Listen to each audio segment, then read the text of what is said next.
Hello dear students and welcome back to English with Professor Tabassum. आज की हमारी video में मैं आपको एक्सप्लेन करूँगी इंटरमीडिएट सेकेंड ईयर इंग्लिश का fourth prose lesson that is the religion of the forest.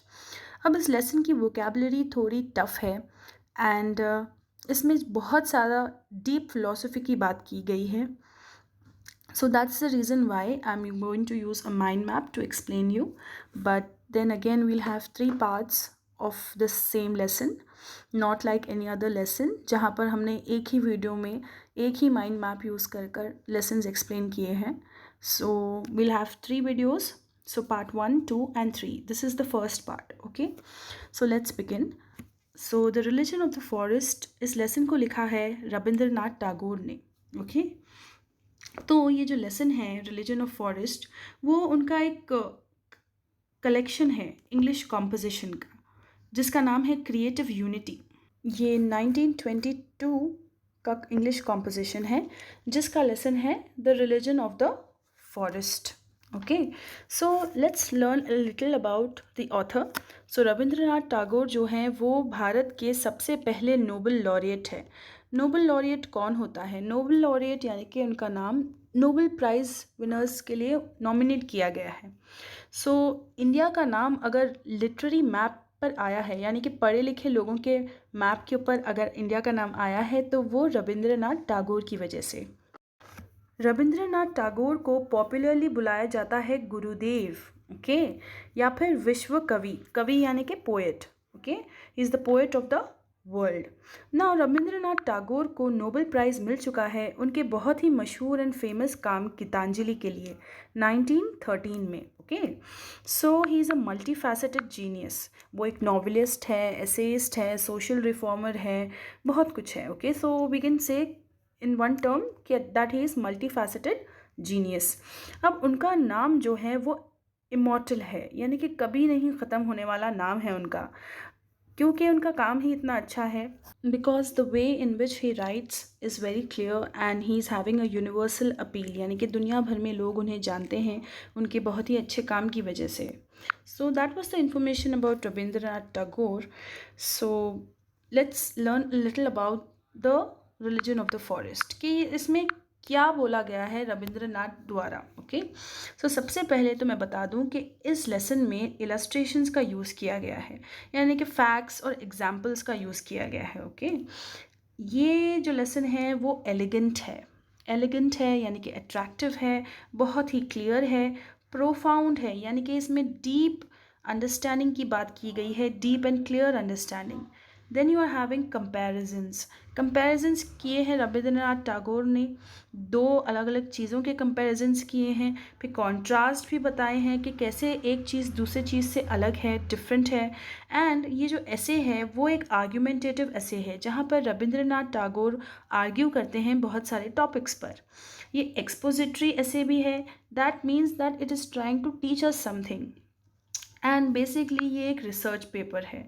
इस ऐसे में इस रिसर्च पेपर में रविंद्रनाथ टैगोर बात करते हैं आइडियल ऑफ परफेक्शन की. What do you mean by ideal of perfection? यानी कि वो सोचने का तरीका है कि वो लाइफ और यूनिवर्स क्या है according to ancient Indian forest dwellers.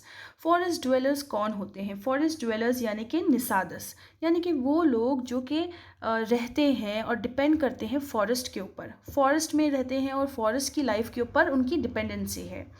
तो उन लोगों के सोचने का जो तरीका है, the way they think about life and the universe, that is the ideal of perfection जो कि हमारे क्लासिकल लिटरेचर में नज़र आता है. It lies in the heart of our Indian classical literature. Okay, या फिर एंशियंट क्लासिकल लिटरेचर.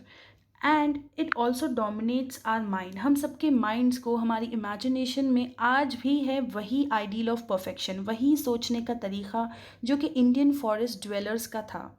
ओके, सो अब इनका जो सोचने का तरीका है उसे संस्कृत के एक वर्ड के अंदर रविंद्रनाथ टैगोर ने टर्म कर दिया है जिसका नाम है सच्चिदानंदा. अब इस वर्ड को जब हम ब्रेक करते हैं इसकी स्पेलिंग थोड़ी अलग है. सो फर्स्ट वर्ड है सैट, SAT, जिसका मतलब है कि हर चीज़ एग्जिस्ट करती है और हम उससे कनेक्ट करते हैं. Okay, everything exist and we connect to it. Second word है चिट, CHIT, जिसका मतलब है कि हमें पता है, वी हैव नॉलेज, और नॉलेज से हम हर चीज़ से कनेक्ट करते हैं. Okay. Then we have the third word, that is Ananda.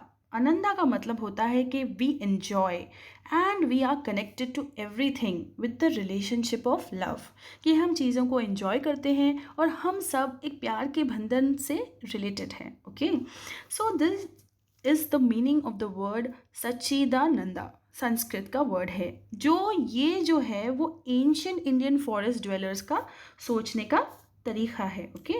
We have to just remember that. So Rabindranath Tagore कहते हैं कि हमें इस सोचने के तरीके को, यानी कि जैसा इंडियन पॉइंट ऑफ व्यू है लाइफ और यूनिवर्स को देखने का, जैसा फॉरेस्ट ड्वेलर्स सोचते थे, हमें उस चीज़ को वैल्यू करना चाहिए, उसे रिस्पेक्ट देनी चाहिए, और we have to live as per it.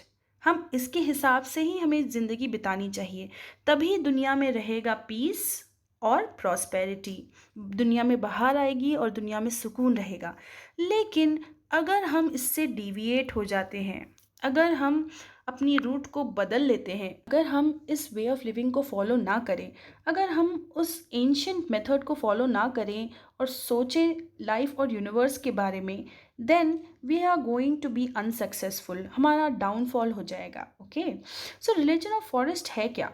Religion of forest है living in harmony with the nature. कि हम नेचर को साथ लेकर चलें, उसे समझें, उसकी रिस्पेक्ट करें और उसके हिसाब से ही लाइफ को स्पेंड करें.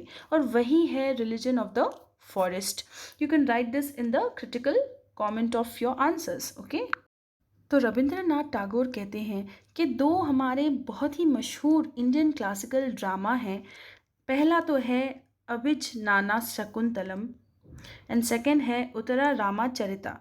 ये दोनों भी जो प्लेज हैं उसके पीछे के बैकग्राउंड में हमें हर्मिटेज दिखाई देता है. हर्मिटेज वो जगह जहाँ पर हर्मिट रहते हैं, यानी कि इंडियन फॉरेस्ट ड्वेलर्स.